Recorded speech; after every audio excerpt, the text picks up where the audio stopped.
Você acha mesmo que precisa ser exatamente assim? De repente você parou aqui e se sentiu um pouco incomodado, incomodada com essa abordagem inicial desse vídeo. Pois bem, o meu objetivo não é incomodar você, muito menos confrontar, mas eu quero convidar a você para pensar um pouco sobre algo que eu quero compartilhar com você. A reflexão de hoje, ela está baseada no Evangelho, segundo o livro sagrado de São João, o quarto capítulo, onde nos narra a história de uma mulher, intitulada como Mulher Samaritana. É interessante quando nós paramos um pouco para olhar a história incrível dessa mulher. Eu quero convidar você para parar um tempo aí na sua casa para ler a história dela. Você vai ficar fascinado, fascinada. Quando nós olhamos então para a história da mulher samaritana, nós nos deparamos com um enredo incrivelmente impactante. Uma mulher que por muitos que leem a Bíblia e depois faz questão de expor a história, traz uma fala que para mim é uma fala de julgamento, intitulando ela como uma mulher prostituta. Analisando o livro, analisando o texto e o contexto, nós vamos entender que ela não era uma prostituta. Ela era uma mulher que havia tentado ser feliz por algumas vezes. Segundo o próprio texto, diz que ao longo da sua história ela teve 5 maridos, não foi 5 casos. Ou seja, ela tentou constituir família por 5 vezes. Ela tentou, ela quis, ela tinha consigo 5 cartas de divórcio. Ou seja, ela havia passado por 5 rejeições.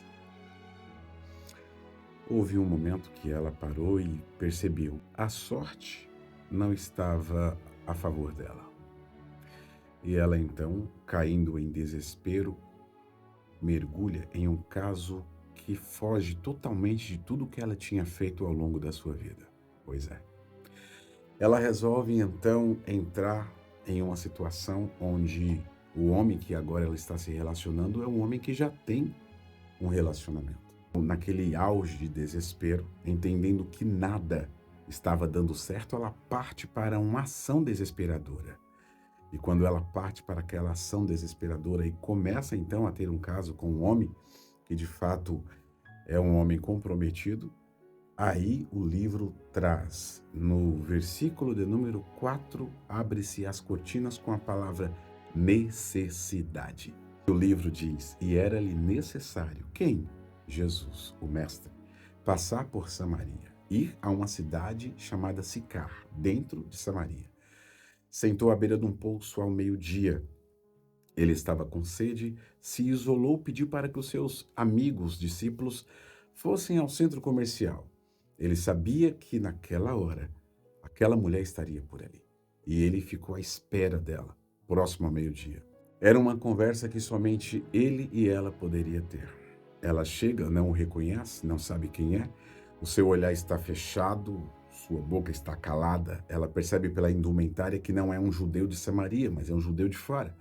Não há por que falar, até porque o que ela mais tinha dentro de si eram traumas, situações que marcaram a vida dela até aquele instante. Interessante que o mestre chega até ela, quebra totalmente o gelo de toda a raiva que ela trazia consigo, de tantas frustrações, de tantos pesos, de tantas acusações, de tantas rejeições, e ele pede apenas um pouco d'água. E é interessante que quando ele pede água, em palavras ela lhe oferece vinagre. Não exatamente no termo vinagre, mas a sua atitude. E a fala dela é: como é que você se atreve a falar comigo, sendo eu uma mulher samaritana? Eu não quero continuar aqui a narração do texto, mas eu quero trazer aqui uma abordagem muito simples e prática para você.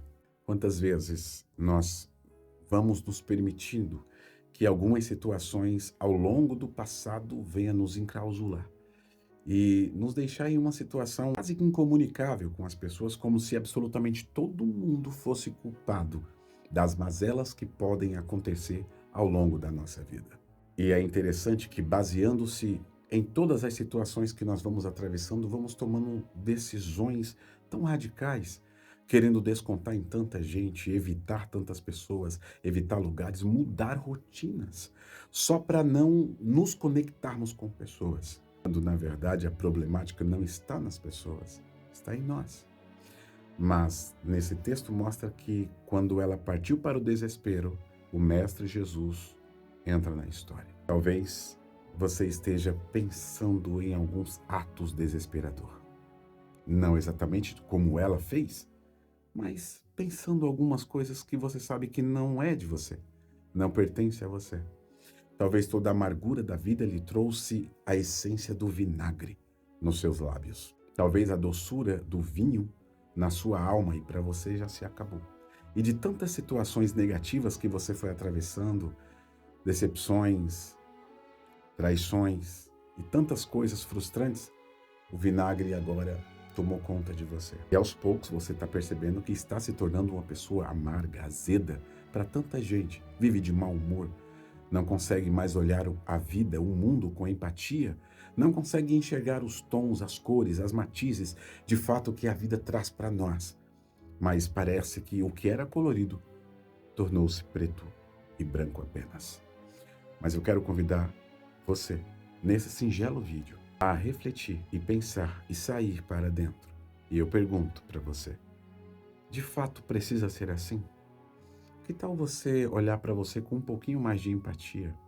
Que tal você parar pela manhã, ao olhar o seu reflexo no espelho, dizer para si, eu te amo, eu te amo, eu te amo.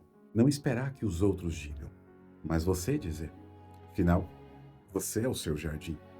E se você não cuidar das flores, quem vai cuidar no seu lugar? Está na hora de você parar de culpar os outros, culpar as situações e circunstâncias e começar a olhar para você e entender que nós somos o resultado das nossas escolhas.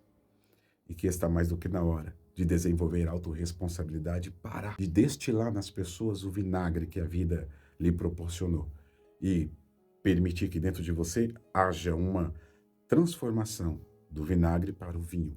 Afinal de contas, você é bem melhor do que isso. E lembrando, você não é o que te aconteceu. Você é o que escolhe se tornar. Se cuida.